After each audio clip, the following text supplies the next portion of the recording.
Okay, we're going to get started. Hi, my name is Joanne Webb, and I'm the director of the Actors Fund Work Program. And we'd like to welcome you to our career panel on moving your career forward through continuing education. And we're happy that you have found an interest to be able to explore this, because we have some wonderful speakers to kind of help you figure out things, and what your options might be. We have one speaker we're still waiting for, but I'm going to mention who's here right now so that you have a sense of where we are. So first of all, we have Lee Hughes here, who's the Director of Admissions for the Art Institutes. And how many of you know about the Art Institutes over in Hollywood? Any of you gone over there? They do fantastic work and amazing stuff. So he's going to give you some information on that. We also have Robert Teegarden, who's a manager with Universal Music Group. Now, what's interesting about Robert is that he comes from a very interesting place in terms of his career. He went back to get an MBA, but in music, the business of music. Anybody that knows anything about what's happened now in corporate entertainment is that it's not just about, oh, you know about this particular subject in the arts. You have to have a business degree to be able to go with it very often in order to grow and develop, and he's going to tell us a little bit about that. We also have Dara Blaine, who's part of my team. Some of you already know her. She's a career counselor on our team, but what's great with Dara is she also has what I guess I would call a portfolio career, and has been for a long time a Pilates instructor. And that has allowed her to be able to work individually with people and really do very well in that area to provide income along with what she does as a career counselor and some other things I'm sure she's going to tell you about as well.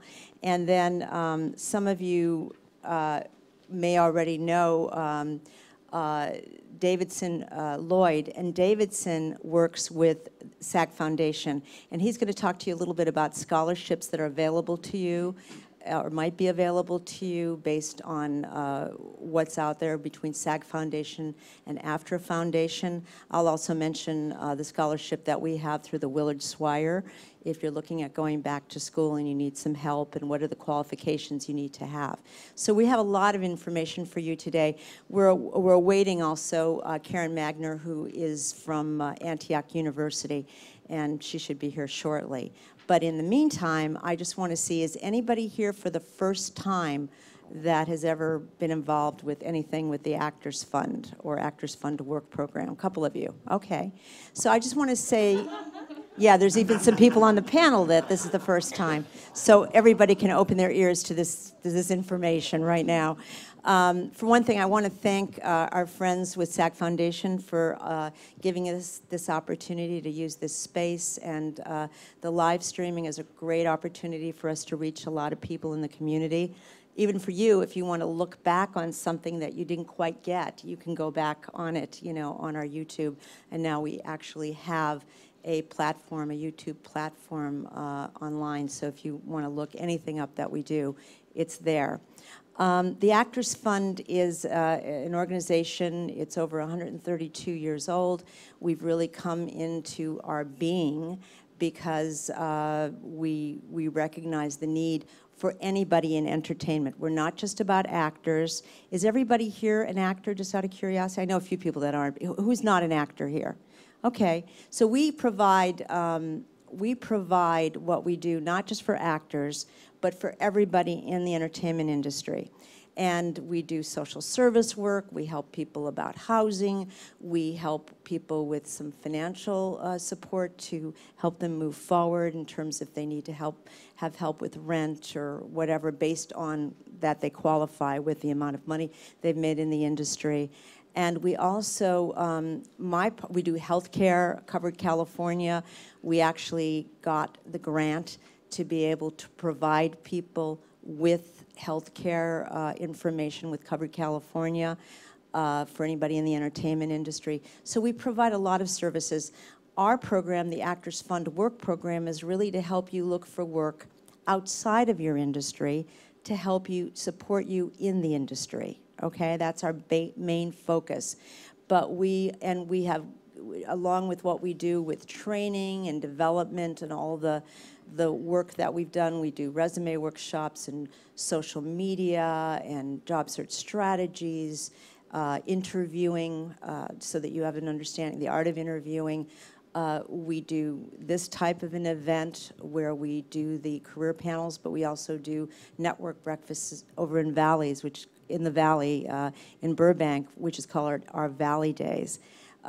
So we do a tremendous amount of things. So if you haven't already and you're interested in doing so, if you come on any Monday other than a holiday, at 1 o'clock, we're in this building, room suite 400. We'll be happy to bring you through orientation and get you up to date on what we do, okay? So, and any questions you might have afterwards, you can grab me or grab Dara or grab any of us from the program. Some of my people, is Caitlin here? Caitlin Sorensen, she's our job developer, and she also handles the whole resume workshop information.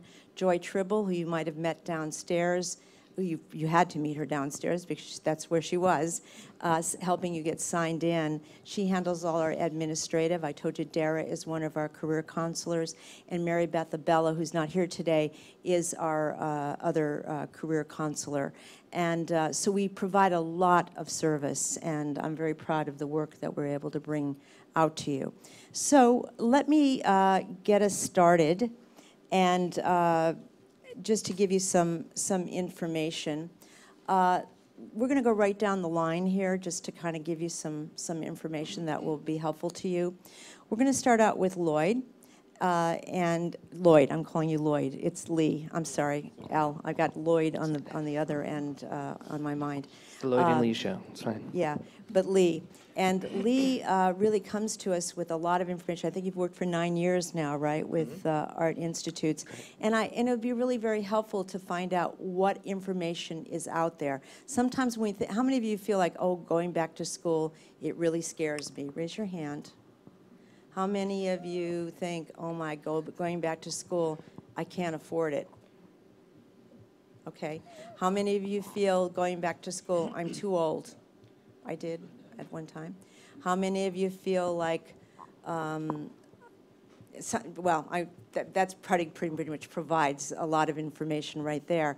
I went back to school a couple years ago to get a master's, and I can tell you it only enriches this part of your life, you know, and so there's all sorts of opportunities, and we'll talk more about that later. But let's start out with Lee and learn a little bit about Lee and how he got involved in that program, because I know you have, I think you're married to somebody in the business, right? Yep.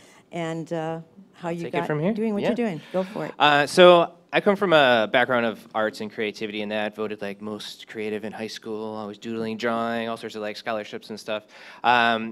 Was actually going to go to an art institute that's over in Atlanta, because AI, we'll call it, art institutes. They have a family of schools, about 50 of them all across the country, most of the major cities in that. So I was all like geared up, big Atlanta Braves fan. I was like, yes, this is going to be awesome. But then the other thing I really love is martial arts, and I ended up having the opportunity to open up my own martial arts studio. And I was like, score. So ran that, and I'm from New York originally, and then about 5-6 years in, I got my degree in business. Just kind of figured it would help with the karate studio and that. And left the karate studio, moved out to California, little, you know, palm trees in my eyes and way better weather if anyone's been to New York. A few of you? Whew, winter's awesome. But landed out here, got into a few different like acting classes and kind of pursued that a little bit. Some, you know, fun college, you know, programs and productions and whatnot. Got to get in some martial art reality shows. Was pretty dope. But really, I wanted to find some security for myself, because you know, I'd met my wife. She's a dancer. She's actually part of AFTRA, and she works with Disney in a couple of different venues and things like that. She's the magic carpet right now in Aladdin. If you guys go down there, see the Aladdin show, California Adventures. She's the one twirling the little tassels around. It's great. It's fun. But for me, I was, again, always into the arts. And my roommate when I first moved out here was a maintenance guy at one of the AIs. So I ended up interviewing there, got a job, moved up to the LA Hollywood area, and became part of the Art Institute of Hollywood family. And I've been there for the last 9 years. And for me, it's really awesome because a lot of everything that you called out, the fear of going back to school, I'm too old, I'm too this, I can't do that, and blah, blah, blah. Believe me, everyone has these little fears of taking that step forward, I don't want to jump in the pool because it might be too cold. Whatever you guys, there's always these little things that get up in our way, and there's something that urges you forward, right? Whether it's a passion, whether it's something that you really know is like a calling on your life. You may not feel like you're the best at it, or you see people that are better at certain things, but there's just this thing that like pulls you forward that you really love to do, and that's what. My job, I always thought, was just to help people kind of, whatever that thing was that's pulling you, help give you that little tug to take that chance on yourself. And sometimes it doesn't work, School's not for everyone. But for those that it is for, and those that have that calling, that passion, that drive to really do something, it's an amazing ride. I don't even know how many graduates I've probably seen. I have tons of story. I mean, just in the last year, we've had students that worked on Iron Man 3, Superman, X-Men. What else has come out recently? Oh, Frozen. Let It Go. No sing-alongs? Okay. But yeah, we've a lot of students that have come in have just really taken that passion that they've had and just attacked, their programs, attacked that interest, and used a lot of the skills, talents, and training that they receive at our school, and just been able to go off and do a lot of great things. And for me, it's more seeing that shaping and that molding of that individual into, this wild fireball of just passion and like want to go after something, and then like really understanding how to play the game, how to move up the ladder, so to speak, how to really enter into the workforce. And the nice thing is, like with Art Institutes, a lot of the similar things that you guys do with the interviewing and preparation and all that. We have like 4 main food groups. We have a culinary. I saw someone looking at over there. What do we have? Culinary, fashion, design, which is like web design, graphic design, set and exhibit design, so like movie sets and all that kind of stuff, industrial design, products, all this stuff. And then media, which is like film, video games, photography, websites, kind of straddle the graphic design and web design side of things. But within those 4 food groups, it's just awesome seeing that, again, that growth and seeing how the students really dive in and tackle that. Sound amazing? Sound fun? Great. Do we open up the questions, or do you want to? Do you have any stories that you want to tell about any clients any students' stories, like going into culinary school? Yeah. What happened for them, from doing that? I think the big thing happens when we go back to school. What's going to happen when we finish school, right? Will we have a job on the other end? How many of you worry about that? If I go back to school, will I still be in the same situation I'm in right now? Okay. Go ahead. Yeah, because that's a big thing to be concerned with, obviously, is like work afterwards. Because if you're investing time, money, and everything else, you want some type of return. And for a lot of students, I'm going through my head of different stories. One student, his name's Christian. He came from Venezuela, and he was in Kenosha, Wisconsin, married a cute little girl, and they decided to move out to California to pursue Christian's passion, which was fashion. And he's like, do you guys know, or maybe have like those uber trendy friends, like hair like all the way up and kind of flipped over the side, everything like pristine and like kind of like almost weird looking, but like still on that cool side. Like Christian is that guy, always has like decked out, like no matter what, like he could go into the restroom and he'll be like polished and ready to rock. But he just loves fashion and creating and designing. And about midway through, like a year and a half into the program, he was able to get in with Ed Hardy and Christian Aduge, doing the helping out with some of their lines, just some assistant stuff right at that point, because he's only been in the program for a year. But I know he got to meet like Michael Jackson at some big party and like all these other people, and he's just super excited and all like woohoo, like diving into the program and just living out that passion that he had. But it wasn't easy. Like we had talked probably about 3-4 times through the course of his program, which he did an associate degree first and then went on to a bachelor's degree. But with the associate degree, it's about 1.5 years or so he was there. But the struggle, because he was working part-time with a couple of different restaurants, and his wife was working at J.C. Penney's, I think, maybe Macy's, but both, just kind of trying to make it in L.A. You guys ever feel that way? Right. Or living it now? Yeah. And it's, but he had that passion to, like, keep going, but, there's a lot of things that try to, like, pop your balloon all day long, right?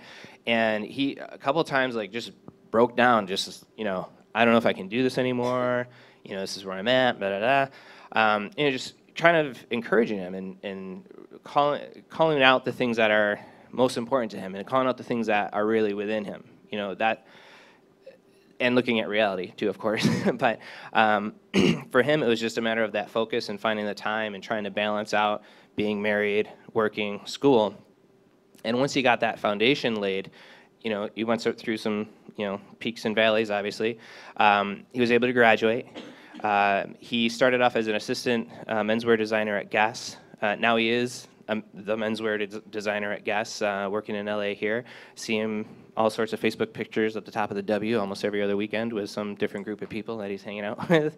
So that's just an example of, right. It wasn't easy by any means, but the persistence and the drive that was there, and also reaching out for help when you need it. That's why these types of assistance programs, things like that, are fantastic, because it doesn't have to be necessarily like if you go to our school, like you don't have to like use that as the only hand that you're reaching out for. I mean, programs like this, there's other things throughout the city. It's the more that you reach out and gain momentum, the more confidence you have, because you've got that big network that can help kind of propel you, that you can kind of push up from. Does that make any sense? Mm-hmm. Yeah? Okay. Rattling through my bread. Matt Maldonado is another student. He actually moved to LA, same kind of thing, like loved the acting field and just loved, he was more into sets and theater and setting things up and making things look nice. Did fantastic work throughout school. We have quite a few of his things still kind of like up in different sections of the school, but he too just has this thing that he wanted to do and just kind of ran after it. He right now works at Universal on the lot. A lot of TV shows you guys probably watch. He's been on set, kind of hammering a fake brick up, or I'm trying to think of some of the shows he's worked on. But it's just another one that just kind of had that passion to kind of move forward and drive. I have another student in fashion. She. Her name's Lynn Lafreniere. She grew up in Massachusetts. It took her about 4 years to actually move to California. So I think I talked to her like within my first 6 months of working at AI, and talked to her over the phone, kind of explained how the process works. She's like, "All right, I'm so excited." Like started the application process, was all ready, had her flight and everything ready to go, and this is kind of horrible, but her boyfriend smacked her in the head with a bottle. So she put that on hold for a minute. Her parents were like, "Whoa, hold up. We can't do this." And that delayed her. Then she got into a community college just because it was local and they could check her head out and all that kind of wonderfulness. And then, but she was still persistent. Like I would reach out to her, make sure she's okay. But then it was probably like every 3 months, every 4 months, because she had that passion to come out here. She knew that she was supposed to come out this way. And she kept calling and calling and calling. And, it literally was like 4.5 years later, like different things kept coming up in her life, different fears, basically. Because a lot of the things that she was making into this big, huge, like, mountain was really those, the mountain is the molehill kind of thing. And she couldn't get past that for a real long time. But then she comes out, moves into housing, does a fantastic job we have a fashion marketing program. And she actually got out. She's working with Nordstrom's doing some of their marketing line and are working with their marketing team, developing some lines in that. And it's just really awesome seeing how, again, this person who's throwing up this mountain and this mountain and this mountain and this mountain and this mountain, just over time kind of seeing that those things were just obstacles that they kept throwing up for themselves, and they just kept pursuing and just kind of kept driving through that. And sometimes it's time that makes those things smaller. Sometimes it's just talking and reaching out to your network and finding out, oh yes, well if you did it, I could do it. What the heck? All right. You guys have those friends that maybe aren't the brightest tools in the shed, and suddenly they do something awesome, and you're like, what if you are that friend? Well, then run with it, man. Take advantage and go. Yeah, you can find inspiration if you really look for it all around you, and that's one of the most awesome things for us is to see that passion, that drive. For those who raised their hand, like, oh, I don't know, I might be too old. I mean, we have where do I start? Right now, I think the oldest student that we have is 67, and she has she's graduating in another six months, like 2 quarters or so.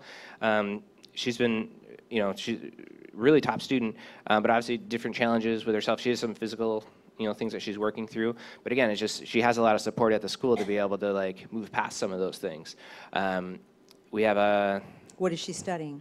Culinary. Sorry. Yeah, Culinary. So she's in the kitchen, moving big heavy pots and things like that. Not osteoporosis. What is the curvature of the spine? What's that one called? Scoliosis. Yeah. Right. So she has that she's kind of battling, but she's like one of the happiest people on campus. Like just because she's living out like what she loves. So that's, I don't know. For me, it's again, I'm biased, but it's really fun just walking around seeing these people kind of get excited about what they're doing and really pursuing it. Yeah. Could you talk a little bit about the culinary program? What does that involve? I mean, how many years does it take to get through a program? And it's a certification that you come away with, right? Yeah, we have 3 different certifications. So we have a diploma program that takes about a year. You can hop in, and we have one in baking and pastry, and one in actual culinary diploma. An associate degree helps break through some of those glass ceilings. If you guys know, like, oh, you're perfect, but you don't have blah degree. That sometimes students face, but the diploma program definitely gets people out into the field and working in that. Associate degree is about 1.5 years. Bachelor's degree is about 3 years, and that's if a student is going full-time. Mm-hmm. So the whole cost factor can come into that, like how fast you go through school. Mm-hmm. And we have a financial aid team that kind of helps, with a lot of the questions many of you probably have. I'm sure most of the panel has gone through school once or twice, and financial aid is your best friend, like figuring out how everything's going to work itself out. I know it helped for me. But with the culinary program, some of the different disciplines you're going to be learning, obviously your basic knife skills, and our programs are really broken up into kind of 4 sections. You learn your basics, kind of like basketball. Any fans? No one? Okay. One person, great.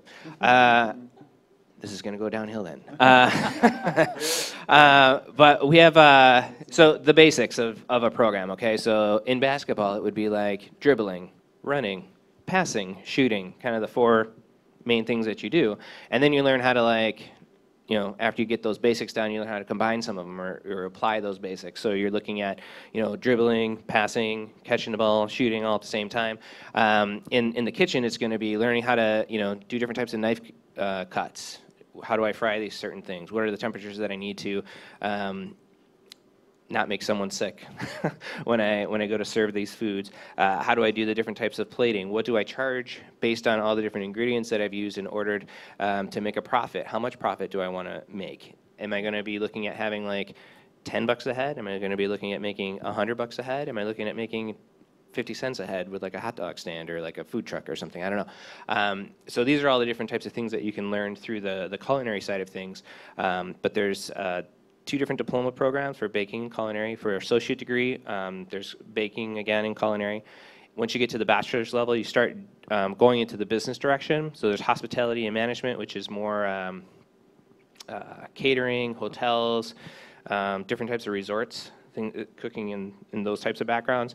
And then there's culinary management, where that's more of like a kitchen, more of a restaurant type vibe. More of like maybe an entrepreneurial spirit, and you want to like go and create your own restaurant or something like that, that's probably the path that you'd want to take if you're going to go with the culinary side of things. So again, like that's culinary, fashion, design, media. They all kind of start off in that same way. It's really just kind of breaking the ice with just learning the basics. And many of you maybe have a background in something that you really love. So that first year, one part's kind of like basic training, because it's like, oh, I like doing this, but oh, that's like the formal training and whatnot. But the other part, it could be like just learning like shortcuts, learning quick ways of doing different types of art, design, being creative in different types of ways. And then you start getting pushed and pushed and pushed. And you have the basics probably within the first year or so. So then we start, trying to introduce you to the working world. And we have a pretty solid internship program.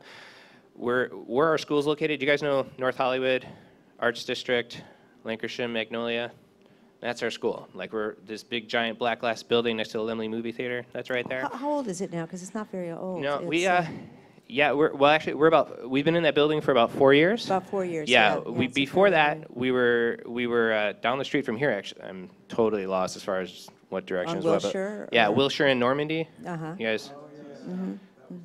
That way, I don't know.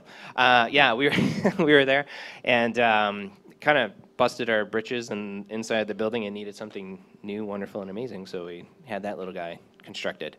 But yeah, we just added a new audio program in there too, probably about a year and a half ago. Awesome, like, new studio.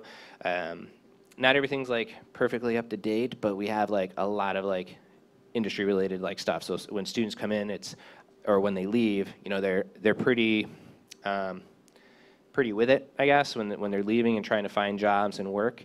And with the internships that we have, it really gives them a taste of reality. So it's not just like, all right, good luck. Hope you do well. They really like invest in our students a lot. We have portfolio shows. Actually, I don't know where you guys do your buffets, but there's Pickwick Gardens. It's a nice little spot. Plug for Pickwick Gardens in Burbank. But we rent out there a big convention hall there, and we have probably about 60, 70 different students that are showcasing their own, well, really just showcasing themselves. So they have like models, if they're doing fashion stuff, walking back and forth. If they're doing like video games, they might have like cool little platforms where people can walk up and kind of do tests on their different beta games and things like that. Yeah, just cut me off if I talk forever. Just one more minute. One more? Okay, yeah, perfect. I can just go and go. But anyways, with the portfolio show, we also have probably about the same amount of industry people coming in and looking at our students and trying to help them with critiquing their work and or offering them, interviews.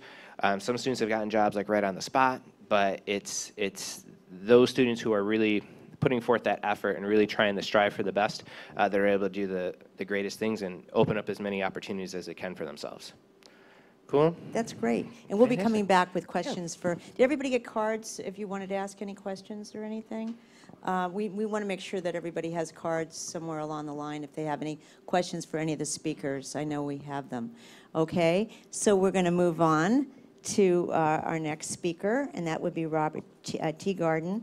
And Robert is actually a musician as well, and has been working with Universal for, what did you say, how many years? 9 years, right? Yeah, working on 9 years at this point. So at Universal Music Group. And we thought this would be a great opportunity for you to get a good understanding of if you wanted to work in entertainment, in more the corporate entertainment aspect of what's going on, or studios, what that amounts to be able to move and grow and develop in that area. So let me turn it over to you, Robert. Why don't you tell us a little bit about your story? Well, first of all, I'm really excited to be here and spend this time with you guys. When I was first asked to be here, I thought it was just a great opportunity to not only share my story, but to hopefully inspire you guys as well to kind of see that there are different alternatives to a way of progressing your career and your lives forward. So I was born and raised in the Valley. My dad was a singer-songwriter. He was playing around the same time Van Halen and had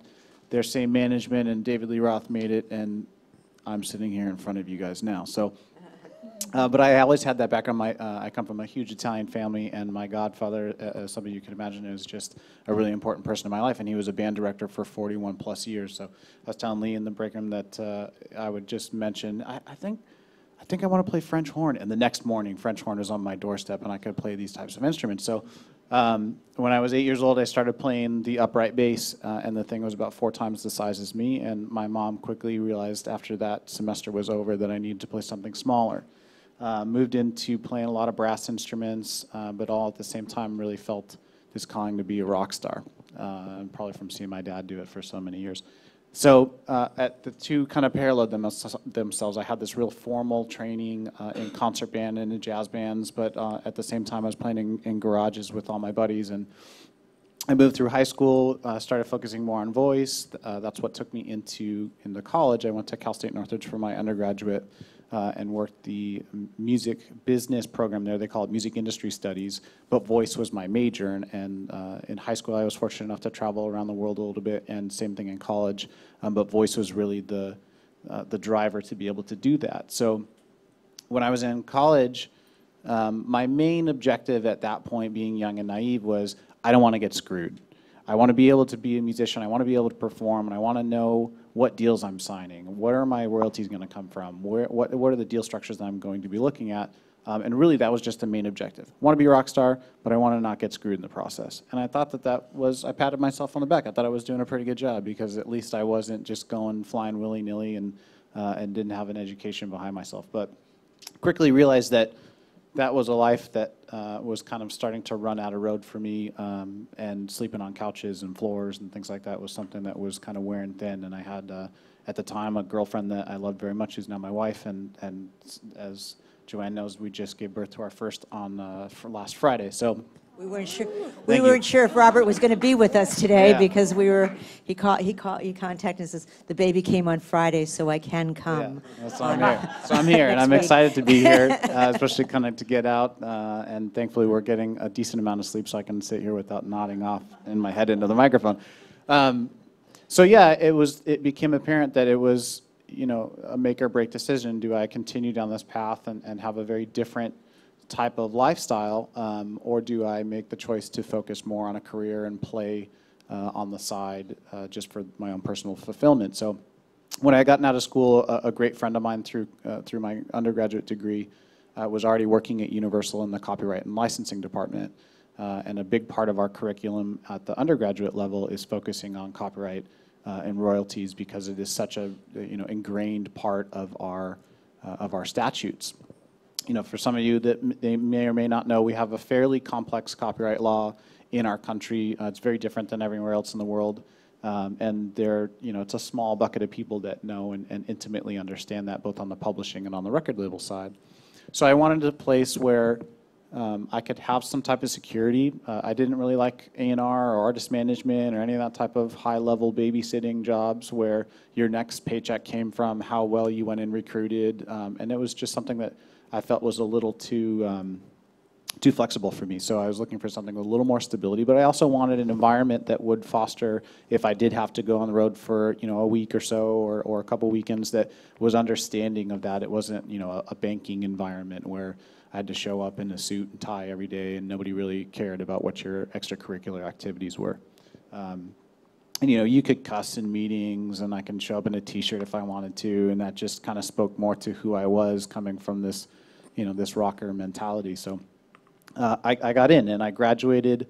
I started work on a Monday, graduated school on a Tuesday, went right back to work on Wednesday, and I've been there ever since. But been fortunate enough to kind of start to climb through the ranks a little bit, but it became very apparent at some point that I was going to need something other than a bachelor's degree to really differentiate myself between my colleagues within the Universal walls and also outside of Universal. Right now, Universal is the biggest record label the world's ever seen. We just got EMI records under our belt. Some of you might know about that merger. It took place about 2 years ago. So we finally got all of that stuff integrated into the Universal systems, and we're moving forward. And these big behemoths that we know at this point and that we look at as the major record labels are these massive, massive corporations. And there's a lot of politics and bureaucracy that you've got to understand in order to move through those ranks with some type of ease. And it used to be that a bachelor's degree was an incredible tool, and it could really push you forward into a world that not a lot of people would be able to get to. But now the ease in which people can get a bachelor's degree, especially within our industry, you need something else to give you that cutting edge. And for me, what it was this new program that was an extension of my undergraduate. And it's an MBA equivalent that is focused on music business. And they call it an MIA, a Master's in Industry Administration. And this particular program, I think there's only 7 of them in the country at this point. And we're the only one west of the Mississippi. And it's through Cal State Northridge again. I was very lucky to be able to stay in contact with a lot of my professors that were developing the curriculum while I was working. And I'm happy to say that as of last May, I am one of the members of the first graduating class of this master's program that's at CSUN. So why did I choose to do this? My original thing was, like I told you, I needed that extra little edge. And I knew I have a passion for mentorship and for education. And I said, at some point in my life, I want to be in a classroom talking to people about music and music business. So that was a real surefire way of doing that. But that's really not, that's only where it begins in terms of what I got out of this program. And as you can imagine, something like that, as Lee said, it really just transforms your life when you make that commitment to taking that challenge on and just really embracing that struggle of taking on that degree. And you learn so much more about not only just business in general, about academia in general, but you really challenge yourself and you start to learn really a part of yourself much more intimately when you kind of succumb to all this pressure. So what I actually was fortunate enough to give a small talk to the next incoming class last night, and I gave them a bunch of different things to think about. I thought I did a fairly decent job, but another colleague of mine came in, and I think this story is a lot more applicable to some of you guys. She said, I came from, and she's a young lady that graduated with me, and she came from Ohio. And she came from an interdisciplinary background, and she worked as a nonprofit person in high schools. And she said, I had no music background. I just knew that I loved it. And I wanted to do something that I was passionate about, exactly what Lee was saying. And so she took a chance, and she said, my main motto through the entire thing was dive in. Just dive in and do something. And she said, I took this chance, and I took the program. And it was hard because I was working full-time. And I was struggling to keep up with my colleagues in this program because a lot of them seemed like they knew so much more than I did.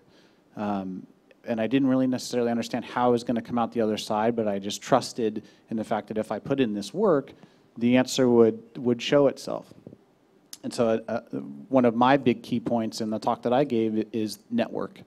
And networking and cultivating this important network in our industry, you know, I guess the entertainment industry at large is so deeply rooted in the people that you know. I'll touch back on that because I have an addendum that I think kind of completes that notion. But this young lady was fortunate enough to keep in touch with her professors and some of the other members in our cohort. And she's now working at network management, network records, and in her first industry job, and they absolutely love her there. And her motto of dive in and just take every opportunity and network and get out there and push yourself and really take those chances paid off for her. Now, I have a little bit different of a situation. I've been working in the industry, and that's been my background, and my entire life has been devoted to that type of work. But just to give you kind of a flip side of the same coin, you don't have to be immersed in that area for your entire life. If you want to shift careers entirely, but maintain that creative passion that's inside you, obviously there's a ton of resources to do so.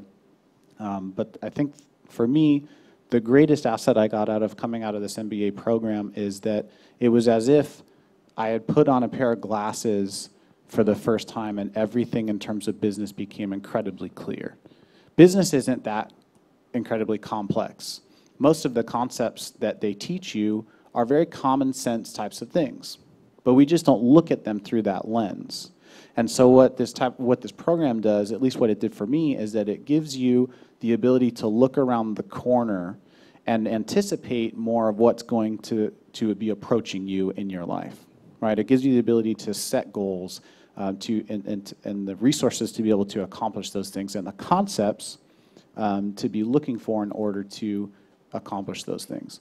So that's really how I've been viewing it, is that these are things that I had some understanding of. Of course, there was new concepts that I learned, and it was a very worthwhile experience in that regard. But coming out the other side, some of the basic accounting principles and the things that you can look up in books. I mean, I had a great professor that said, I don't care if you remember the theory, that's why we write things down, so you can look them up again. I want you to understand the big picture concepts. And that's really what it did for me, is it, like I said, it puts on a pair of glasses, it lets me go, okay, now I can see this picture a little more clearly. And it gives me the resources to be able to push forward and do so. So I'm very excited, again, to be here talking to you guys. That the program in and of itself, there's a lot of detail to get into if you guys are interested, and I can completely continue to do that. But just to be here, and if it's just a glimmer of hope and you're looking for that extra edge in order to push your life forward, there are a lot of options. And I highly suggest people continue to take the time and invest in yourself to make sure that can happen. You give that extra leg up. I really appreciate what you're talking about, the lenses, and really giving a very good full understanding of what that process has been for you. The other piece of it is, do you feel like, with going back into the work that you were already doing, that your sense of that process is totally different than what it once was? Yeah, absolutely, and it it still kind of dovetails off that same concept. Just for sake of ease, the discussion I gave last night was, it ended with a small story of how my time within this program has impacted my life at Universal. So just to go back really quickly, it's a 22-month program. You start out as a cohort, meaning it's the same 25 to 30 people that you go through all of your coursework with. And you talk about built-in networking. I mean, it really is profound, the relationships that you come to have as you come out the other side of this thing. And you talk about support and these feelings of, how am I going to get through this? How am I going to be able to complete this coursework? How am I going to be able to, if we had people in our program where their parents had passed away or a loved one had passed away, and it was really just this massive, the visual of the support net of carrying this person through, making sure that we graduated with the same 25 people we started with. So it's a very profound thing. You only take one class at a time. It's every 8 weeks you change a course. And it's really designed for the working professional that are trying to advance their career forward.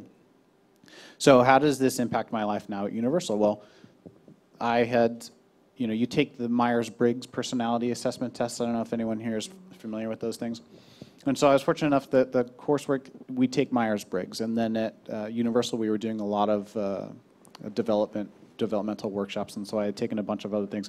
And no surprise, they said, you're an extrovert, and you enjoy being in front of people and making friends and being outgoing. And I said, okay, yeah, surprise, surprise. And so, but really it was just kind of gave me that extra little pat on the back, like, okay, this is all good information. And going through the coursework, we have an organizational management class, which really is, when I was talking about this, the politics and the bureaucracy of these big corporations, well, it's not just there. Politics and bureaucracy, it's in everything. It's in our personal relationships. It's in small companies, medium companies, giant companies. It's in startups. It's all over the place. So I really, just from a psychological standpoint, started to really love this class. And one of the big concepts that they were talking about was the difference between leadership and management. And quite simply put, I think we've kind of blurred the lines between those two concepts and used them synonymously, where leadership is actually, it's an action, it's a verb.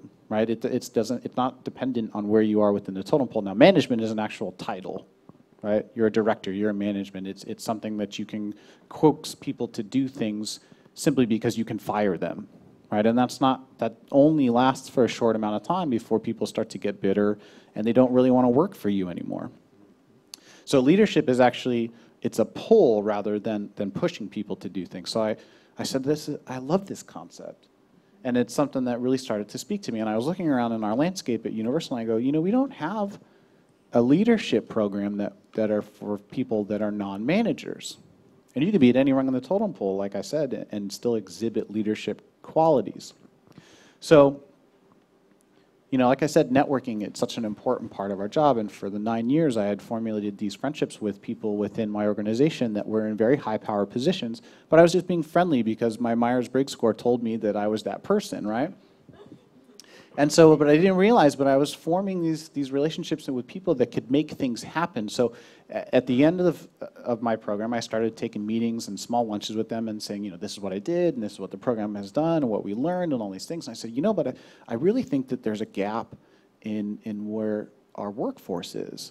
And we can have a lot of leadership within the lower ranks of our company that's really going to benefit people tremendously.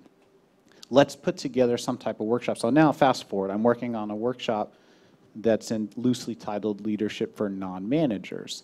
And the curriculum is going to try and get people to hone in on the qualities that they already have.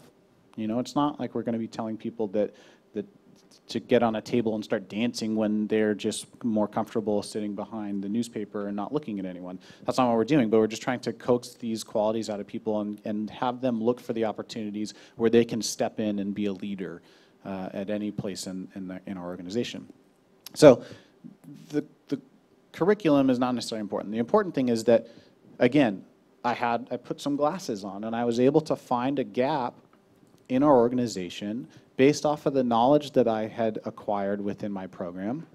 And I used my own skill set that they helped me define to be able to say, hey, there's a gap here.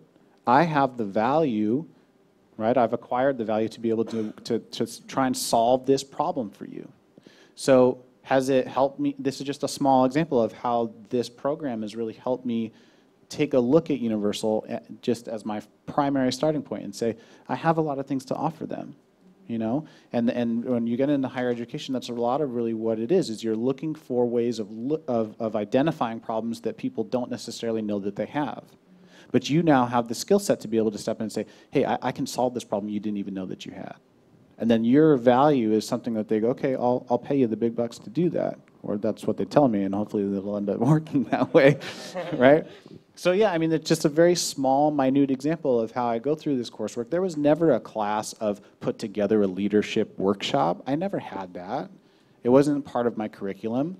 But what was this intense personal development, the applied theories that back up that type of this mindset, and then you now, based off of the presentations and the papers and the tests and all the things, now you have the skill set to be able to take that forward and say, okay, now I can help make my place better than it was before. And I really think that that's what to me, that's what this program and advanced degrees have become, especially in our industry where, I used the example last night. If you want to be a medical professional, it's very easy to do that, not in work, but in theory. You get your bachelor's degree, right? It's probably in biology or some type of chemistry degree, and then you know that you have to go to med school.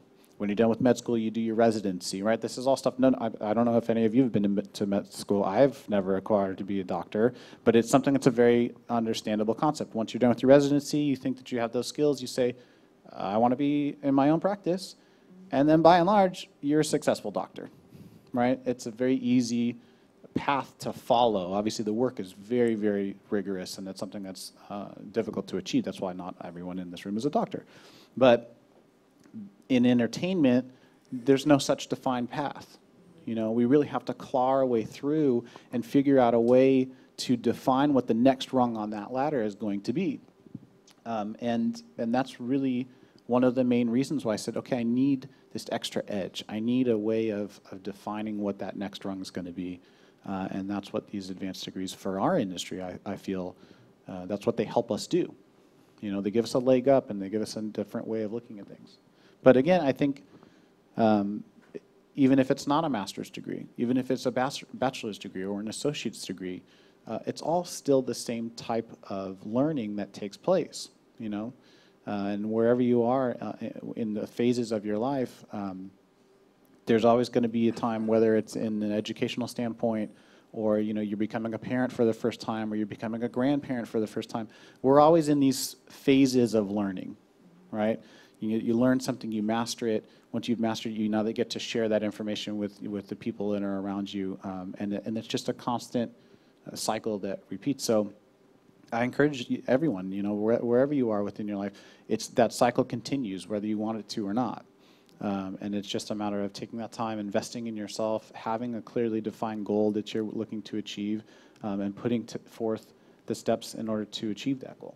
So. Thank you very much. You've Thank you. answered like three other questions I was going to ask. Okay, great. But no, I'm really preemptive. great. No, really great. And I think you guys get it, the idea of development, the idea, when we're looking at this, we call this moving your career forward at the beginning of talking about education, because it's not just about, just laying another layer on board.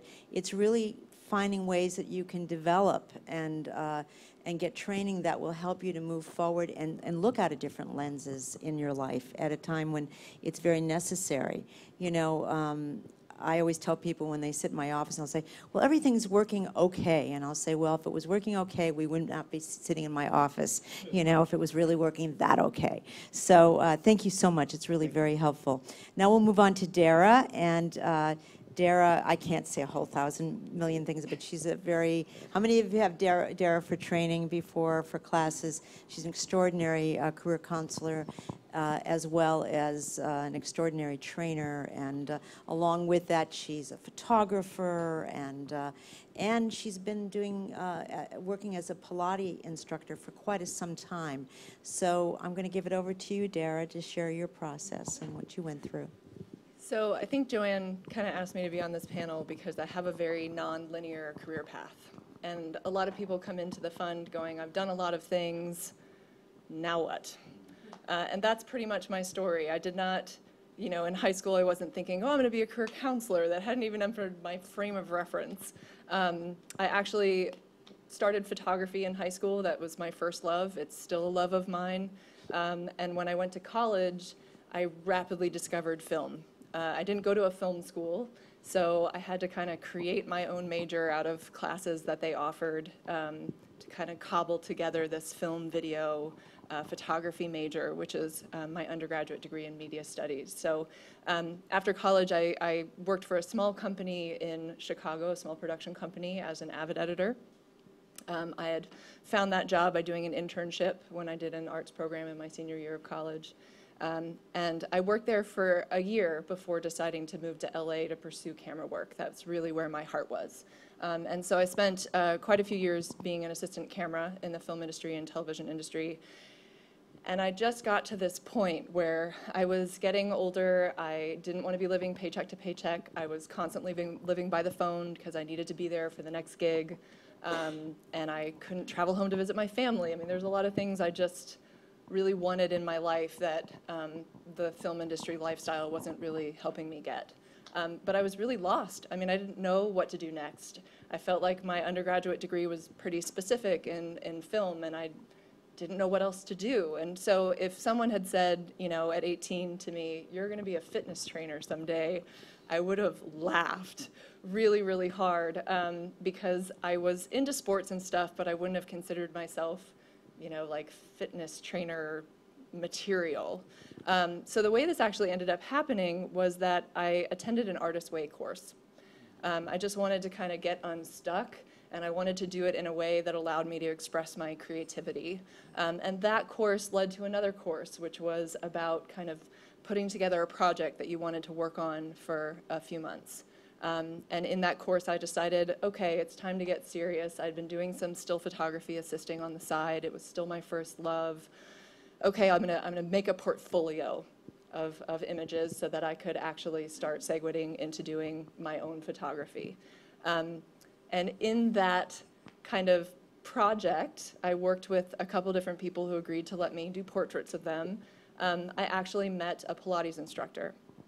And we ended up doing a trade. I gave her photographs for her website, and she gave me Pilates lessons, because at that point I could not afford to take a Pilates lesson at a studio.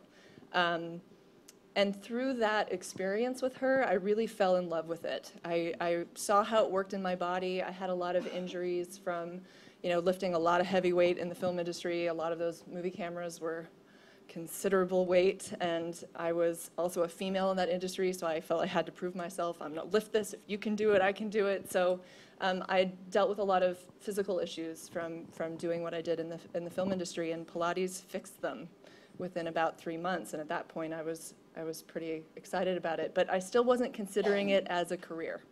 It was just this great thing that I was able to tap into as long as I had this trade going on with photographs.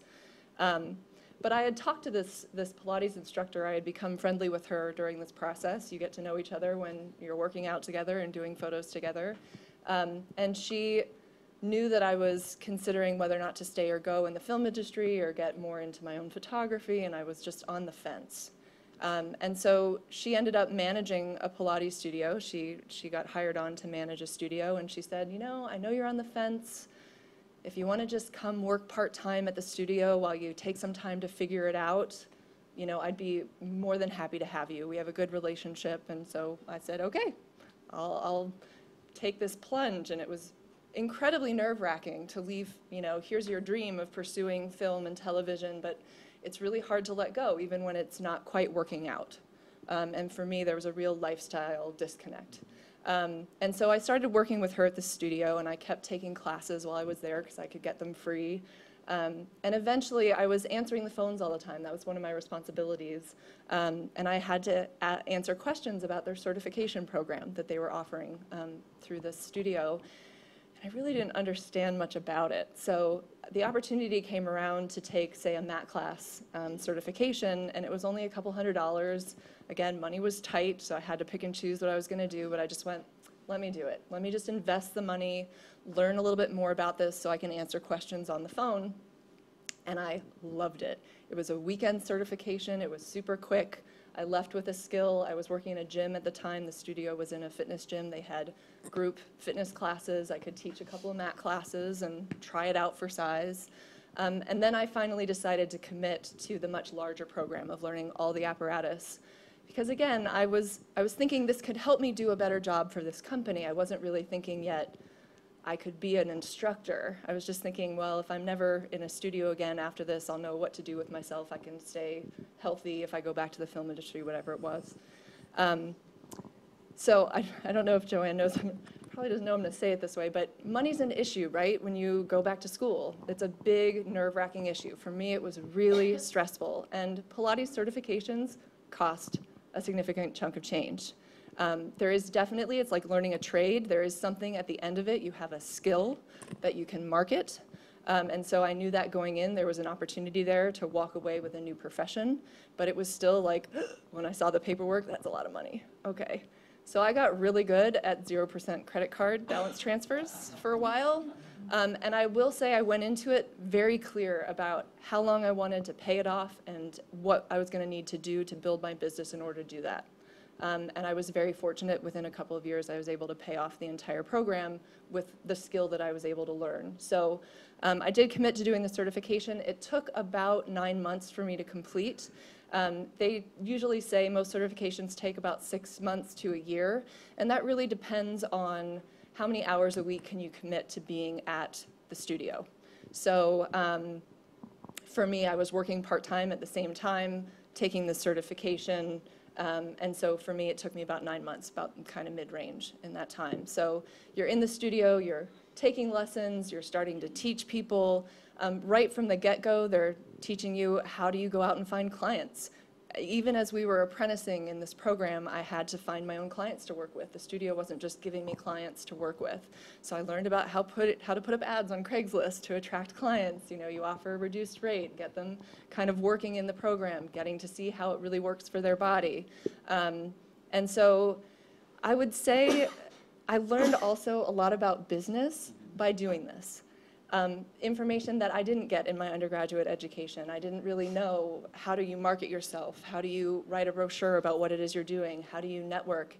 And I'm the opposite on the Myers-Briggs. I'm an introvert. I have learned to extrovert through doing Pilates, really is what taught me. If I'm not telling them what to do, they're going to lie there, right? So I have to learn to communicate, right? So I was learning, okay, how do I attract clients? What do I have to do to build my business as an independent contractor in Pilates?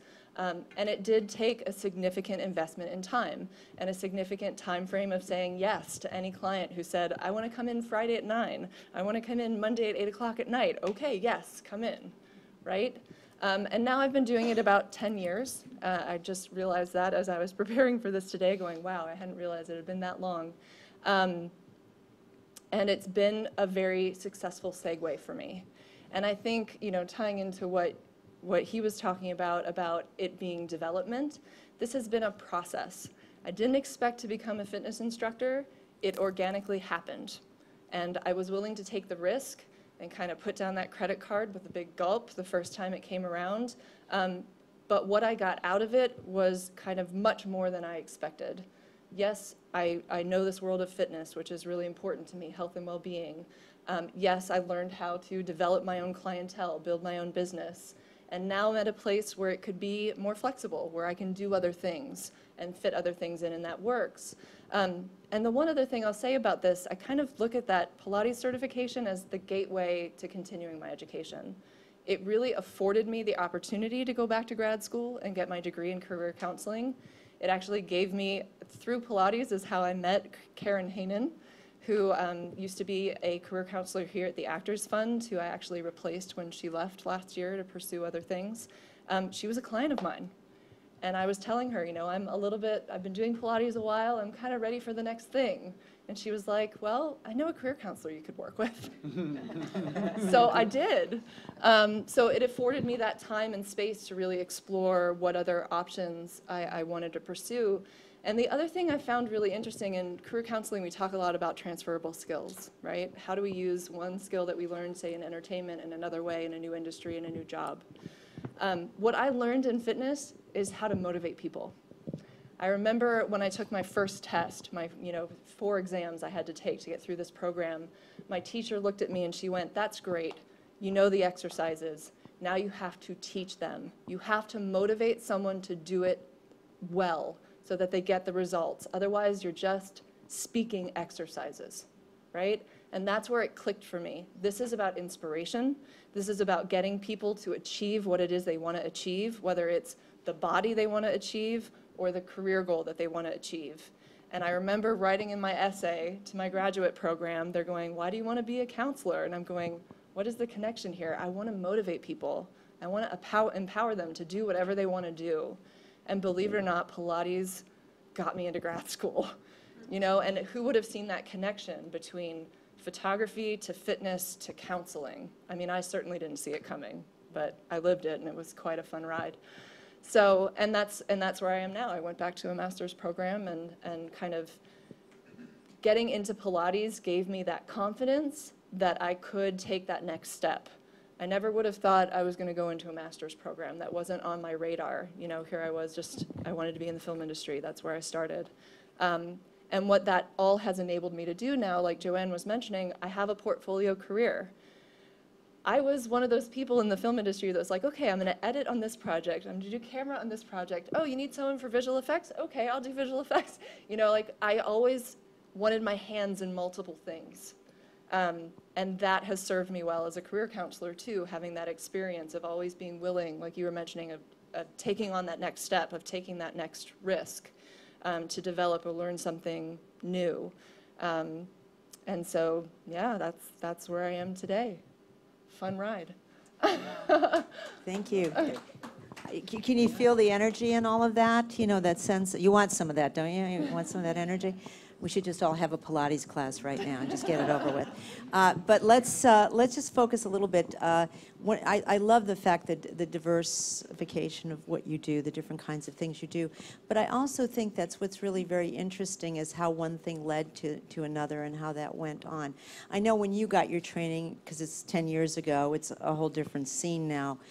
Is there a website of some kind that you can mention that would be useful for people to go to if they were interested in that kind of training? Sure. There, back in, 2001 was when I was kind of just getting into Pilates, and there started in 2001 a national certifying or a national professional organization for Pilates. It wasn't that unified at that time. There was just a lot of different schools everywhere, and you kind of picked your teacher and went with their method.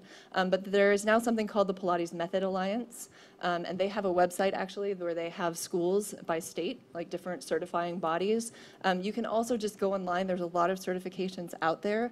The one thing I will say is that you get what you pay for. So there are some certifications that it's like, oh, it's just a 200-hour program. Well, how much are you going to get for that 200-hour program? You want something that's a little bit more comprehensive in order to be kind of have the skill set to go out. So it's you want to be really careful in asking the question, like, how many hours of a program is this? What does it involve? How many exams are there? And now this Pilates Method Alliance, there's a national certifying exam that there didn't used to be until about, I don't know, 7 years ago or something when they came out of it, which a lot of programs now will prepare you to take this certifying exam, and it's recognized on a national level. So that's a great way to kind of find out about what's going on in that fitness world, because even the organization that I went through has dramatically changed in the last 10 years. And actually, one other thing I want to add to this, which is, a lot of people here, too, get nervous when we talk about transitioning out of the industry, which is something that I obviously did. And Pilates can be used to help balance a career for someone who still is in the entertainment industry. There are several instructors where I work who are actors. A friend of mine actually just went and did a play in Chicago for 3 months and came back to her Pilates business afterwards. And it does take a lot of time and commitment to build that clientele that they're, willing to work with you, to be able for you to take an afternoon off to go to an audition, or for me to go do a photography project, right?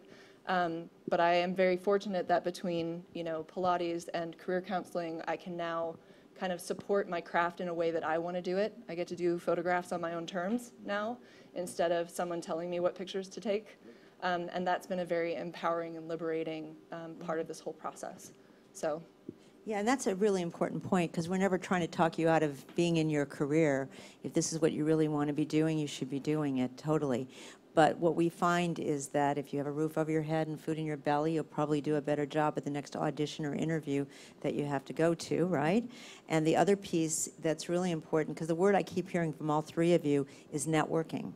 That you're, whatever you do, you want to, if you go someplace where you're going to be around other people that want to do what you want to do, you're going to be providing yourself with a lot, you're going to be providing yourself with a network that will be very useful for you in growing, in developing in your career, whatever that might be, or in your parallel career, because a lot of people that we meet with, they want to stay in the business, but they want a parallel career. They don't want to, I don't want to just do something that's meaningless to me, because frankly, as you mature as a human being, you want to feel a sense of purpose in whatever you do, because, time becomes really important to you. So this is about quality, not just quantity, okay?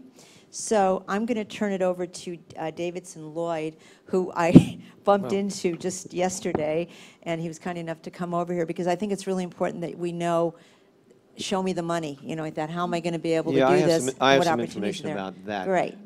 My name is Davidson Lloyd, and I am a performer, though these days I say I'm sort of quasi-retired. But in this industry, you can go back to it in a second.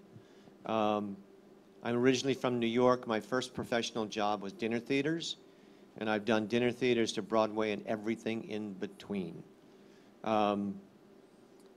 When my spouse and I moved to LA, I had a day job at the Actors Fund, and we were performing at night.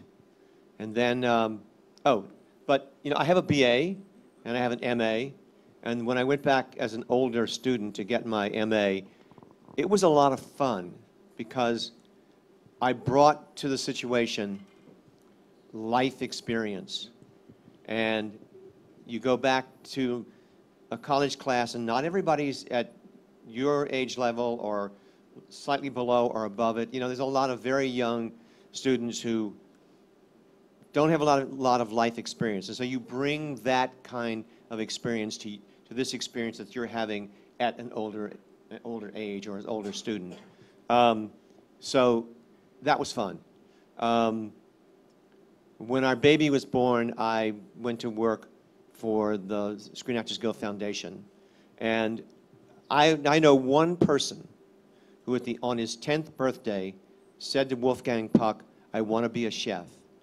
He's now 26, and that's what he does. But I've never known anybody that knew exactly what they wanted to do when they were a certain age or when they got out of high school or college. Everything that I do now is a culmination of everything that I've done in the past that brings me to this job that allows me to be the director of financial assistance programs for the Screen Actors Guild Foundation. And I oversee or administer two scholarship programs. One is for members and children of members. And part of that scholarship is something called the Transitional Scholarship. And that's a scholarship where people who have been in the industry for a while, like all of you, and you want to take courses that are related to the industry, or you may want to transition out altogether.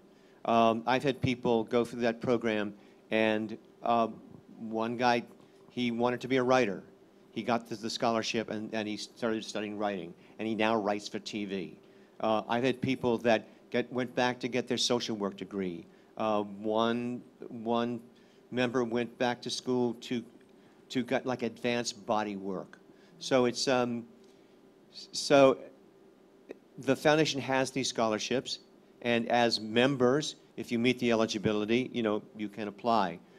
We have a scholarship usually for the children. If like you have children, and you're a SAG-AFTRA member and you qualify, your children can get that scholarship. And those are usually young kids who are going to college for the first time, and their range of study is just like from A to Z. So I'll be happy to answer any of those questions about the Screen Actors Guild Foundation and our scholarship program. Great. I'm going to ask you a couple questions before. By the way, you do have those cards, and if you have any questions, please write it on there and just raise your card up, like that, so that she can collect them, and she knows they're there, because I'll be asking those questions afterwards. One is, I know that the two scholarships you're talking about is the John... it's the John Dales. Actually, John Dales. Well, the two I'm talking about, Joanne, there's the John Dale Scholarship Program, which is for members and children of members. And then we have a scholarship for SAG-AFTRA staff employees. The other scholarship that you're talking about, the Heller. The Heller, which is from the which AFTRA is the AFTRA Foundation. Right. Which, if I project into the future, that will be my scholarship as well to take over. So. Right, Yeah. and that one I know is $2,500, and but you can go online, by the way, and you can look up George Heller scholarship, and it'll give you the information on that one. You want to talk a little bit more in specifics about the John Dales? Just the Heller, they're going to change their their requirements. Okay. The John Dales was the executive secretary for the Screen Actors Guild for 37 years. He was the executive secretary way back when the Guild first started in 1937. And in 1973, a woman by the name of Joyce Gordon, who lives in New York and been a Screen Actors Guild board member, she established the John Dale Scholarship Program. In 1973, they gave two scholarships at $500 each. In 2014, we gave 117 scholarships between $2,000 and $5,000. If you are a member, you have to be a member in good standing for 10 years and a lifetime earnings of $150,000 or 10 pension credit years. And years ago, you could get a pension credit for $2,000. If you are under the age of 22, and like when you were young and cute and cuddly and you made some money, and now you're 17 and 18 and nobody's interested, and if you want to go to school, if you're under the age of 22 and you've earned $30,000 in your lifetime and been a member for 5 years, you're eligible to apply for the scholarship. Members, just straight members who have been in the industry for a while and want to take courses related to the industry or may want to transition out, you have to be a member in good standing for 10 years and have a lifetime earnings of $150,000. And seriously, if one has been in this industry for 20 or 25 years, $150,000 lifetime is not a lot of money. Mm-hmm. So those are the basic requirements. You can apply, you can apply as many times as you want, and you can receive up to 5 scholarships. Great. Anything else? No, I think I'm going to just jump in and also say that the Actors Fund work program also has a scholarship which is for $2,000, which isn't that much money when you think about going back to school, but it is something, and you get $500 per quarter or per semester. It is based on that you're transitioning out of the business, though. This is something that we acquired through AEA, Actors Equity Association.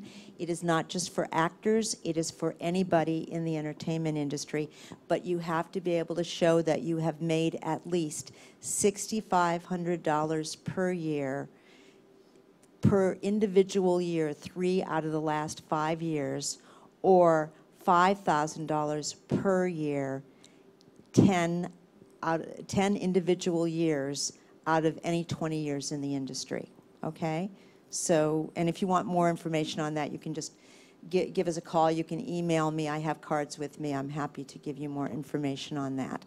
But it is really based on a level of counseling and seeing what you're going to do looks very possible that it will lead to a career development, okay? And we've had very interesting things that came out of that. I really love the stories of people that have been able to do certain things that you were talking about. Any other stories of any people who have made big strides? Well, my one wonderful story is that when you apply for the scholarship, you have to write an essay.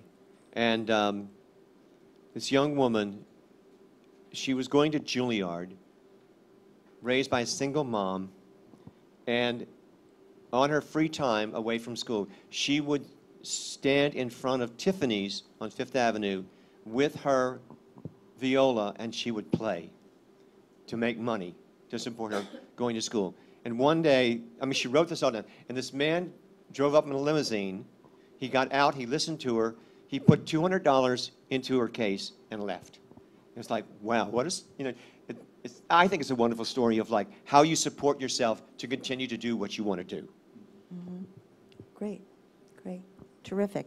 And if you have any questions afterwards, please ask, and I'll probably have some questions here on these cards. So thank you very much. And we're going to move on to Karen Magner, who actually is the Director of Admissions for Antioch University, which is very close to my heart because I am an alum. And I went back to school there, and it was a very good culture for me to be in. I got a master's in psychology with the applied community psychology specialization. And Karen comes not only doing that, but comes from independent marketing consultant background, as well as education, website design, and data and system integration. So you come with a tremendous amount of background into the position of Director of Admission. You want to tell us a little bit about Antioch, a little bit about yourself, what brought you to Antioch? Sure. It's interesting because just listening to everybody speak and just thinking, I thought I was just coming to talk about programs in Antioch, and I thought, wait, I have a very similar story. I cook, I don't play any music, I don't work out, I do give and help financial assistance a lot, but not dissimilarly, I ended up in education on a very organic path. So listening to you talk about how many people know exactly what they want to do, we have a pretty good split of people who walk through the door thinking about a degree program at Antioch, where half of them pretty much know exactly what they want to do. My exception is, I don't know anybody who really sticks to that, right? There's a very sort of self-discovery exploration of not only yourself, but what you like and where you think your skills might actually be best applied. So we find that really changing as people go. We chuckle in our office where there's a lot of conversation about what's the fastest, cheapest way I can get done. Tell me the least amount of terms. And halfway in, the person comes back in. How many quarters can I take? What's the longest time that I can take this degree? Because they're either really enjoying the coursework, kind of discovering and maybe thinking differently about what they want to do, or they're having a parallel career and decide, actually, this is helping me do that better or differently, and I'd love to still fit this in, but I'm going to have to make some adjustments in my schedule. Does that make sense? Mm-hmm. So back to sort of how I landed in this, I went to USC for theater, and yes, I was going to be an actor, did some stand-up comedy and did some acting and all that good stuff, and really loved it. And started getting into stage production, stage management, set design. I really liked the behind the work sort of thinking through on the production end, and that led to theater research which led to marketing research, which led to advertising, which led to a lot of work with technology. And I really just found myself thinking, technology is such a great tool, but that's really all it is. It's a tool to really help do things more efficiently and effectively, but I loved the way that it actually enhanced a learning environment. And if you think about it, anything, you know, going to acting classes, being on sets, workplaces are all learning environments. And I loved the idea of fostering education and how technology could support that. So that led to a master's and doctorate in educational technology, which I never had planned, never thought, you know, my family was like, what? And I really then found myself in marketing and systems implementation and student services in higher education, and loved the idea of admissions within student services, because there is a lot of in recruitment and, you know, there's marketing and technology. But I almost look at it as like an educational casting director. Being in that position to really help people and kind of look at that gateway in to find the best fit or role for them and where their education can take them is really stimulating. It's fascinating. And I worked at Whittier College, USC, UCLA, Pepperdine for about 15 years. And I was a little apprehensive when I came to Antioch because I had heard about it and very little. A lot of people don't even know where Antioch is or much about it. And to the extent that I did know about it, it seemed like a very small, sort of progressive institution. And I was used to very large, conservative institutions. And once I stepped inside, and literally the minute I stepped inside, there is magic that goes on in that place. And I don't know, does anyone know where the Antioch campus in Los Angeles is?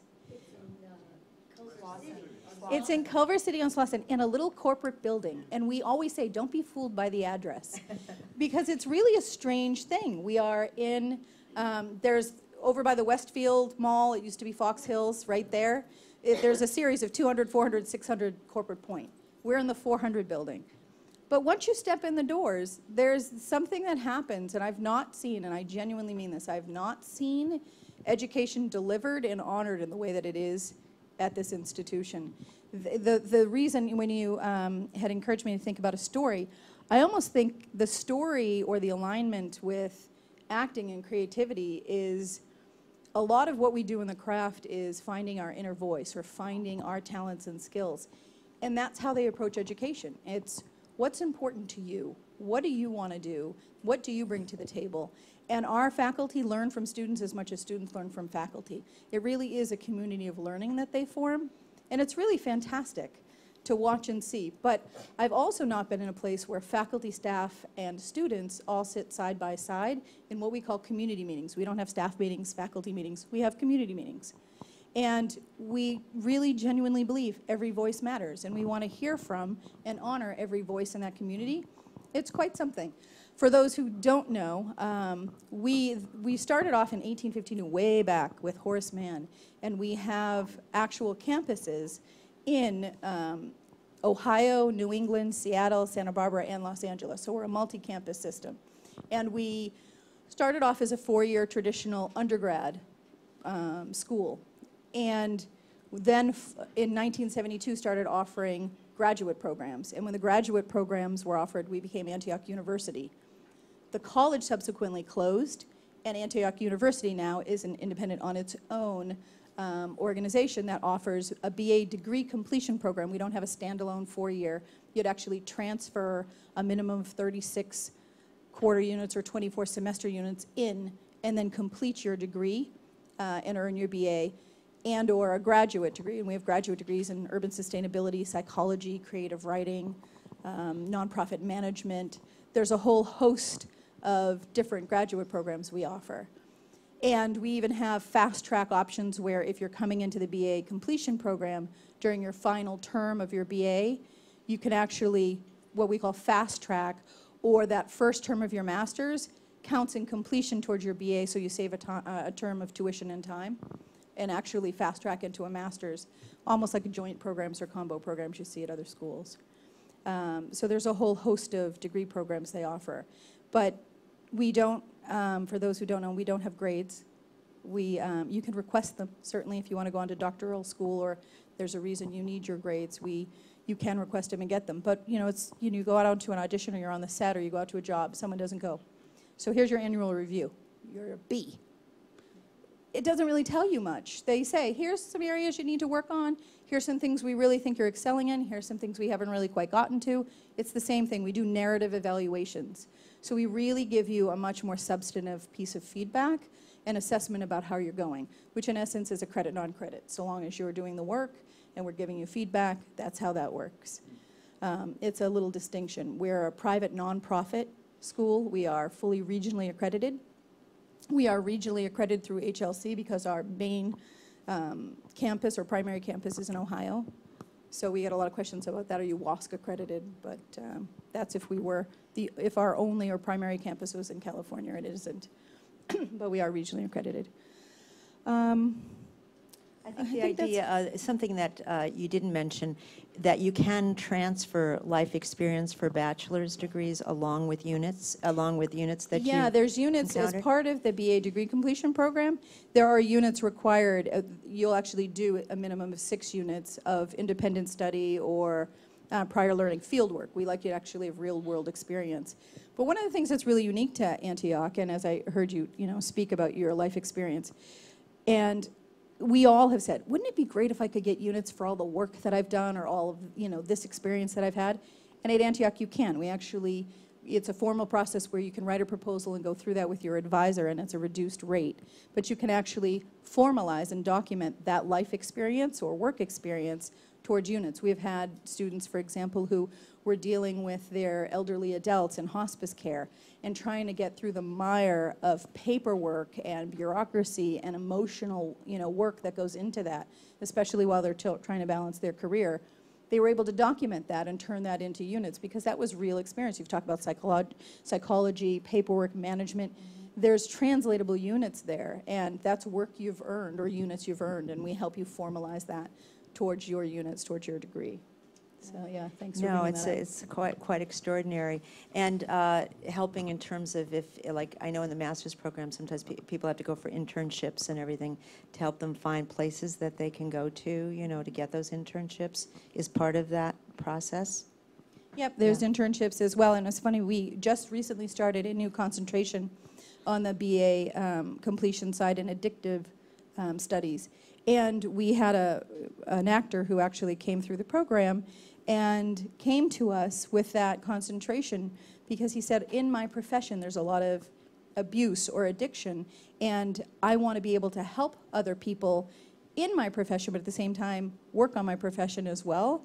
And again, it was sort of an organic thing for him, and he was fine in his profession, but then thought, I've always thought about going back to school and getting that BA, but this, if I really want to counsel, in the state of California, you're going to be required to actually have a bachelor's to be a certain level of certification for counseling in addiction studies, and then master's, so we're looking at that next on our graduate program. But we had somebody go through who really wanted to help and figure it out and came to us specifically for the addictive studies concentration because he wanted to be able to help in a different way that he never really considered before in a counseling role. And same thing, he used some of his fieldwork experience, but also got placed in a counseling center that was helping with addictive studies, specifically for actors and people in the entertainment industry. So. Yeah, you see a lot of people who are from the entertainment industry on campus. I also want to speak to, having experienced it myself as a student, the diversity, because there's people of all different ages, different ethnicities, so there's a tremendous amount of diversity, which I found very, very helpful. I also found, because I had learning disabilities in growing up, that how many of you feel like, when I think about school, the last time I was there, it doesn't bring up happy thoughts in my head? Raise your hand. There's some, I had some of that too, and when you do have some of that, it kind of restrains you. You start thinking, I can't do this, and I was so amazed that I could write a paper, and there were there was classes I could take through the library to be able to learn how to write papers again and get that kind of confidence back, you know, in terms of doing things. The people, I mean, they weren't holding my hand, but they really helped me and supported that process. And also that there was a lot of creative opportunities, even in classes like psychology classes or various things where you got to do collages to showcase a particular area that you wanted to share. So it didn't necessarily just have to be a paper. It could be a different way, or you could do a presentation to kind of showcase that aspect of who you are, which is always very useful. And I have a couple of clients who have finished their bachelors because they never finished. They were like a year away or 2 years away, and it was such a great way for them to do that. And I have a couple people that got masters there. So bravo. And one of the things we really pride ourselves on is the advisor. You have an advisor right from the beginning that does work with you all the way through. But hearing you talk, it reminded me, one of the biggest questions we get from students, and we pride ourselves on the fact that we cater to and serve non-traditional students. We have some that come right out of community colleges, transfer their units or go into their BA, but a lot of them are career changers, career advancers, or people who have now empty nest and think, oh, I've always wanted to get that degree, or now it's time for me and what I want to do with my career. So it isn't just diversity of culture, there's diversity of age, backgrounds, there's a huge sort of melting pot that goes in the classroom, which we think is really great. There's a whole different vibe and energy. We have monthly artistic uprisings where people can actually display their artwork and all of that. But one of the things we hear a lot is math. How much math do I need? Do I need math? What's that doing? And there's this whole math.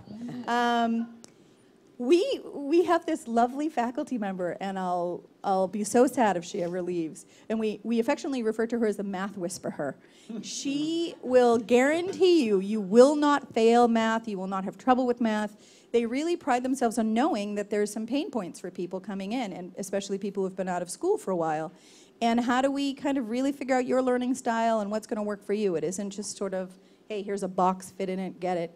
And there's a lot of teaching and learning centers and labs that we have as well that you can take advantage of. But we've got somebody that really works with our math team and faculty to really make it where it's not fear-based and it really can be tangible and passed. And they take that very seriously because they realize a lot of people, it is sort of just a hurdle to get over, but they really help them get over it pretty well.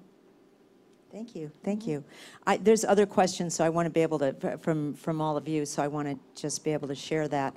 Are you getting some new information that's helpful for you in formulating some ideas? Good. What degrees have the highest rate of job placement at AI? What do you think?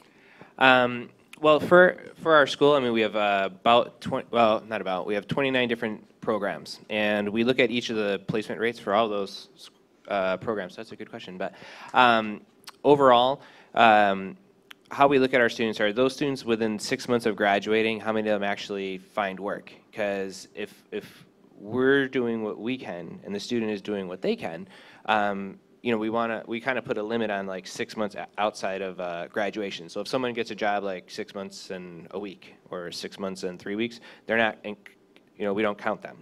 But out of the students that graduate, overall we have a 89.3% of the students who graduate within that 6 months are finding work. With our associate, and the numbers that I'm throwing out here, they're from like a year and a half ago, because it takes a while to figure out, okay, you got a job. Did you really get a job? What did you make in your job? Are you really still there? Are you working? Okay. So, and then we have to play, anyways.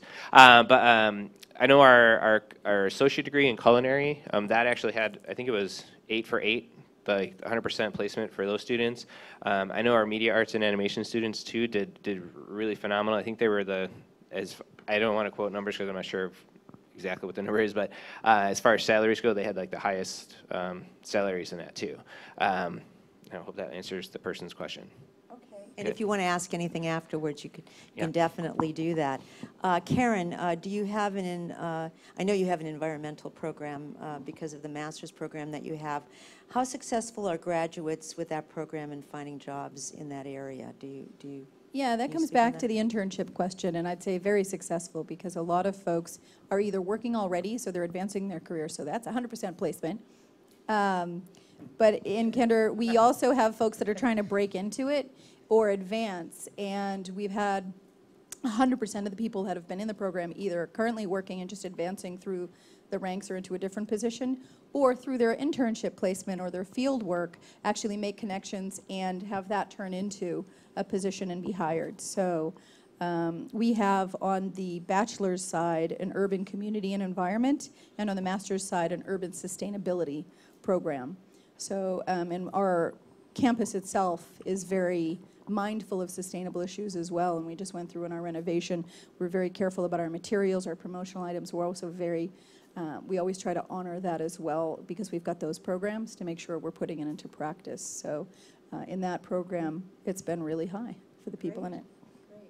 And that area is starting to percolate a little bit, we're finding, in the work we're doing.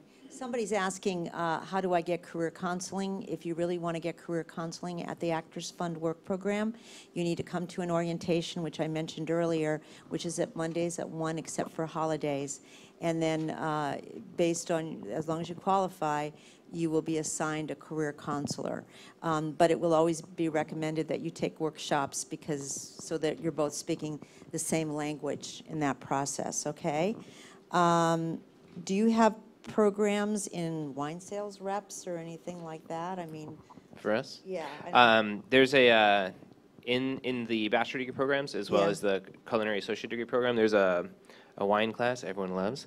It is not to create a business? there's a particular type of like wine tasting, sommelier, Sommelier. yes. It doesn't give you that certification, but it sets you kind of along the road to that. And it's more about the pairings of food and wine and how those really kind of blend together. Right. A lot of people love that class though. Right, great, thank you. And there was a question about any grants for scholarships for seniors. Well, in your program, you can be any age, right, for any scholarships that you have, right? Oh, With the yeah, John Dales. absolutely, yeah, That there's doesn't make any difference. Also, I would look at encore.org because they have particular programs, but they're based on you starting a business that you really want to make something out of, and you need some help, and it's something that's going to help the community. So go on to encore.org and just take a look at some of the stuff they have on there. It's a wonderful website anyway because it gives you some ideas of what's happening with the more mature person out there. Well, this is an interesting question. What programs are available for those of us that are actors and don't want to stop acting, but just expand and on it and support me in the film, TV, acting, modeling world? That's a tough question because, I mean, we wouldn't all be sitting here if that happened so easily. I think, you know, it's very interesting because I really feel that the entire world of work is modeled after what happens in the entertainment industry, because work has become much more project-oriented. And when you are working in a business that is project-oriented, you're always having to sell yourself. It's like being a consultant. There's always that limitation. And what we find with most of the clients that we have, most people are interested in what they want to do in acting or film or directing or what it is they want to do, but they also have other interests. And we feel it's really important to take a look at yourself more holistically and take a look at other things that you can do to keep it going on. Since the beginning of time in this business, people have always had to have something else they could do to keep it going, unless you're working a full-time job in corporate entertainment or something in that area. Can You I wanna speak to that as well? We've been dancing around this concept. Everyone's really touched on it, both in the diversity conversation and you know, something that's constantly coming up, at least for my generation too, is this notion of job security. You know, and we were sold this bill of goods that, you know, you go, you get a good education, you find a job, and the rest of your life is set. And, you know, some of us are saying you get a good pension and you retirement and all these things. And that just can't, especially in today's environment, it could not be further from the truth. And so a really great, they've written 2 books at this point, but the 2 individuals that started LinkedIn they started off with a Harvard Business Review article. And basically the concept of this article is that the new job security is career security. And so they go on to put this model together of project-based employment, where you sit with your employer and your employer, and you have a very candid conversation of saying, I know that I'm not going to be here for 40 years. The era of the career man is over, and I probably have a good 2 to 3 years with you where both of us are going to be getting a reciprocal relationship in terms of the needs that we both have. I want to advance my career, and I want to take on different challenges, and I want to continue to make myself a more marketable employee, whether that is an actor or someone in the creative space or someone in the corporate space. And the employer obviously has a certain job function that they need to be filled within that time frame as well. So it's really trying to open up this conversation between the employer and the employee and have a very honest, not a I'm going to stay here for as long as I'm happy type of conversation. That's lying from the get-go. But an open and honest conversation to say, this is what I want to have met on my side as an employee. And the employer says, great, we can get that to happen. We just need you to do X, Y, and Z, right? So it's changing the paradigm from saying this job security, falsity to saying, now I want to actually just continue to invest in myself, progress my career forward by taking on these projects and these opportunities. And that's something that's been really speaking to me lately. Someone who's been in a corporate environment for 9 years. It's been a very, very beneficial environment for me to be in. It really has. This is not to say that I'm in a position where my life is subpar. I'm very fortunate. But I want to continue to push forward and see what's on the other side of that horizon. And although I'm in a wonderful environment and a great corporate culture, that's not the only thing that's there. So kind of changing the framework for me has been very beneficial, and thankfully I have superiors that understand that as well. But I think that the idea of diversity in your career really speaks to this in a very poignant way, because, Dara, I think your story is just just a perfect example of the embodiment of that, and that we're not just locked into this one box, and we're not in an environment anymore where we have to have that same career path and just keep plowing through, and if it's not working, well, sorry, that's the one that you chose, and that's what your degree's in, and so you just got to deal with it. That's not the case. Yeah. And thankfully, we live in a culture, especially in this environment, very regionally, that starting a business is not an incredibly difficult thing to do, and there's a tremendous amount of resources, current company included, where you can do this type of stuff. So, just to address kind of the elephant that's in the room, have that type of diversity, really embrace it, because if you have these tangential skills that can get you to a next level where you're either have a different source of income in, or you can support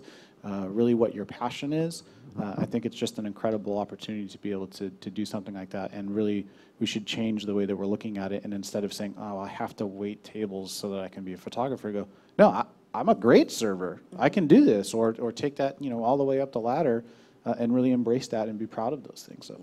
And also, I think the other part of that, which goes along with what you're saying, is that the paradigm hasn't landed yet. We don't even know what it looks like. It's as far as careers are concerned. That's what the frustration is for a lot of people, is that we don't know what it looks like, and we are waiting for the people at the top to throw us those sweet fruits of career at us, and they're not.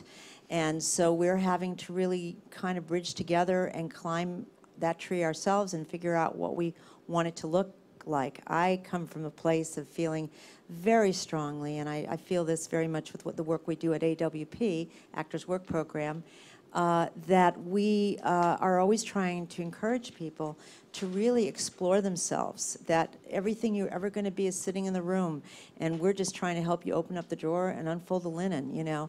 There's more to you than meets the eye, and you tend to, very often we limit ourselves because we just say, we just do this, and there's other aspects of ourselves that we've never even touched. I too, like some other people here on the panel, I didn't have in mind what I do today written down on a piece of paper 20 years ago, saying, when I, at a certain point, I want to be working, doing this kind of job, or even a career counselor. It wasn't even in my thoughts. It found me because I kept on going out there and looking, and searching. And I think it's that willingness to go to any lengths. And I'd like to speak to that to all of you about what that means to you, the idea of going any lengths when working with people through admissions, coming in your own life, that willing of how education can help us to be willing to go any lengths as far as our career development. I think, I mean, as far as to go to any length, you need to have that confidence and that's kind of that sense of security that you're not, even if you fail, it's going to be okay. And where the education comes in is just giving you that parameter, that perspective of here's A to Z, everything that you need to do. You know, when you get to D or E, you're going to have some challenges just knowing yourself. But having that vision of that end goal and that confidence of, I don't care if I have to swim, run, jump, whatever, I'm going to fight and make it. But I think where the education comes in, most importantly, is that it gives you that confidence and gives you maybe some extra skills kind of along the way where you can mesh and play. I know for myself, I mean, painting, martial arts, acting, just different things that helped kind of shape who I am when I get in front of people. And I just have a real heart, like I love like talking and being with people, and that extrovert side of me comes out all the time. It's a lot of my wife and I mean, we have a home. We're so thankful and like blessed for that. She has a after school kids program where she teaches students how to like dance and do martial arts and all this other kind of stuff.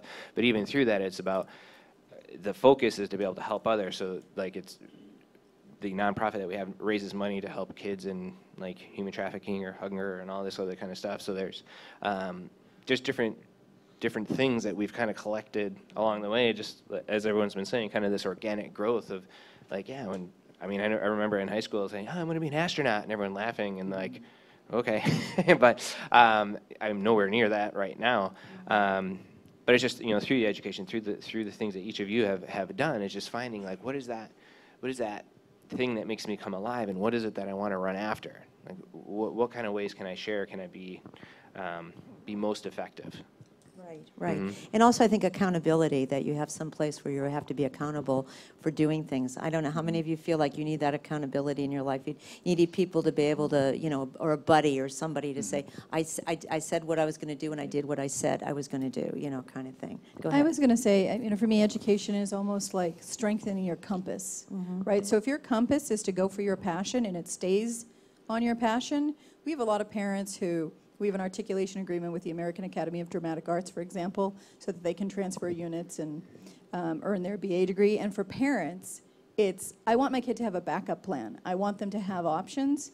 And for some students, it's the same way. I say, look at it less as a backup plan and more of a gap plan, because even if you're in the entertainment industry, in between projects, you're going to need something to sustain you. And I loved what you said about, I was able to then continue to do photography on my terms. So it allows you that flexibility to still continue to do what you love, if that's what you love, and continue to love, and feel like that's the direction you want to continue to grow and contribute in. But if you find along the way your compass changes a little, and it just allows you then to explore that and discover that where you might not otherwise. So that's what I sort of see people transform and come alive, because they're like, I would have never thought this for myself. I never would have thought I loved this as much or more than what I thought I was going to do. And sometimes they try to, you know, integrate them together in an ideal marriage, but sometimes it just takes them on a different path. And I sort of look at it as strengthening your compass. If it's for acting and the arts, you'll find that and you'll be able to feed that in a different way, I think, with additional options.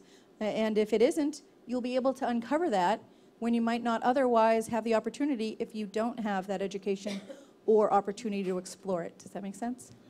Yeah, and getting a deeper understanding of all that you are, rather than just, sometimes they say you buy equipment or something, and, it's not very good to buy equipment that has 10 million things that it does, because people will buy it and they'll just say, and they'll only use this much of it, just a tiny piece of it. And sometimes we do that to ourselves. We use just a small part of who we are. And after all, the business that you're in, it's about learning about people and understanding personalities and all of that. You want to get a better understanding of that. It's really getting out there with the people, that are doing that, and developing community around you with people that are doing the kinds of things that are of interest to you, that make you excited. Somebody asked about ESL training, which is about English as a second language. I know at some of the community colleges, I know for certain LACC does it. I don't know if any of you know of any courses in that case, but I would definitely go and look at the programs that that provide it, and try to meet with somebody who and do an informational interview with them and find out what they had to do to be able to do that. You do have to take some courses, you do have to get certification, and it's something that never goes away. It's always a great opportunity. It's out there. So that's one way. We don't have anybody on our panel from community colleges, but we have a lot of friends at the Actors Fund with community colleges. And something to note, that with community college courses, which I know you guys take, you transfer units from community colleges, right? If you don't have the money, you can ask for a governor's waiver. Thank you. A governor's waiver, and by doing that, you don't have to pay tuition. If you need scholarship for books, you can do that too. But it's a great way. Community colleges are a great way to be able to test the water a little bit and find out if there's certain things you want to learn, you know, or just see if this is something I want to learn more about because I, you know, taste that. So financially, that's very difficult for you. I would definitely look into the governor's waiver about that. We've also given you some handouts regarding technical schools and other stuff for medical work, you know, that's out there. That can be very, very useful. We have people that are doing very interesting work in that area, whether it be massage therapy, or we also have people that are looking into doing physical therapy assistant work. So there's a lot of different kinds of work that is out there that you might not even know about. To just start doing the homework, research, resources, and networking. That's how you find work. That's really important. Another piece of information I want to throw out to you. If you have had a good experience through Actors Work Program, found some work, went back to school, did something you never thought you would do, please let us know about it very soon, because we are in the process of doing a promotional, putting together some promotional material, and that would be very helpful for us in moving forward. And all you have to do is send it to me, send me an email. My email address is jwebb, W-E-B-B, @actorsfund.org. If you are here, I can give you a card if you don't already have one, and I'm happy to talk to you. So anything else on the panel, any final words, anything that anybody wants to say about the education process, or something that you feel you'd like to leave one more? The one thing that struck me, and I don't know if it's true of the other folks from schools, but if someone's on the fence or they're not really thinking about it, or they're unsure and you're tentative, but you'd like to kick the tires, so to speak, and explore it, you can come sit in on a class. And as a non-matriculating student, you don't have to be in a degree program to take a class. So if you want to just test the waters or see what it's like, you can actually just sit in and come into that classroom. If you're, you know, it's one way for us to just say, you know, just come see if it's a good fit, or if it's the right place for you, or at the right time, the opportunity to take advantage of. And I'd encourage, whether it's our school or anywhere, you know, feel free to do that. Just don't just check out the opportunities, but kick the tires. Go get a sense of it, get a taste, and see, you know, before you make maybe that whole major move or investment. You can fairly tell, you can trust your gut and tell really early on if it's going to be the good place or the right time for you. And you can meet one-on-one with folks. Meeting your tribe, you know, it's really finding your tribe. You know, that's really what most people are looking for. The minute you sit in a room, that happened to me at Antioch, and I sat into a room and I said, these are my people. You know, these people know exactly who I am. I mean, I sat there and I couldn't participate, you know, because they were doing their thing, but I knew that what they were doing and what they were interested in and the type of people that they were spoke to me, you know, it resonated inside of me. And that was an important piece, you know, to putting that thing together. I was going to say too, just that, like, the kicking the tires and finding your tribe. I mean, you can really find, like, with my team, like, we do probably like an hour and a half, 2 hour, like, kind of interview / tour with everyone who comes in. So, like, if you need that help or coach or guidance, or just want to know, like, hey, what would it be like working in this, doing part-time in that, and kind of feeling that path out. No one has a crystal ball, obviously. You don't know the exact route, but trying to give you that guidance as best we can. That's, I think, with any education system, we really want to help you, excel at the things that you're good at. Just like, if someone comes through the program here and does something awesome, we want to brag about you, to a degree, and just celebrate you. So anytime we have a chance to really help you kind of kick the tires, kind of dive in, find that tribe.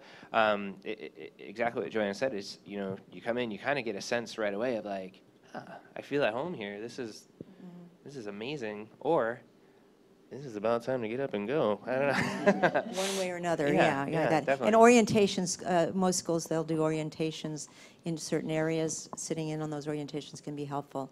I want to thank our wonderful go ahead. Beforehand, one more just thing. real quick, I want to applaud everyone for actually being here. I think it takes a great bit of courage to say there's something that I want to improve on myself, and I'm going to take the steps in order to do that. As a culture, I find it interesting that we, without even blinking an eye, will invest, thousands of dollars on our house or put, new things on our car or do anything. But when you really sit and think about it, and you go, when's the last time I invested in myself? And you guys are doing just that at this point. So just the fact that you're here and you're curious and you have these aspirations of making yourself that much better is really something to be very proud of. And I applaud you all for taking the time to sit here and listen to us gab about the opportunities that you have. So thank you for, at least for me, for giving us the opportunity to be here with you today. So. And thank you so much. Please unite that. Applaud yourself, too, for being here. And we really look forward to you coming to the Actors Fund anytime, Actors Work Program. Once again, thank you to our friends at SAG Foundation for giving us this opportunity to be able to share with you. And if you have any questions with any of the panelists, please feel comfortable to come up and chat. Thank you. Thank you. Thank you guys. Start to beatbox. Thank you guys so much.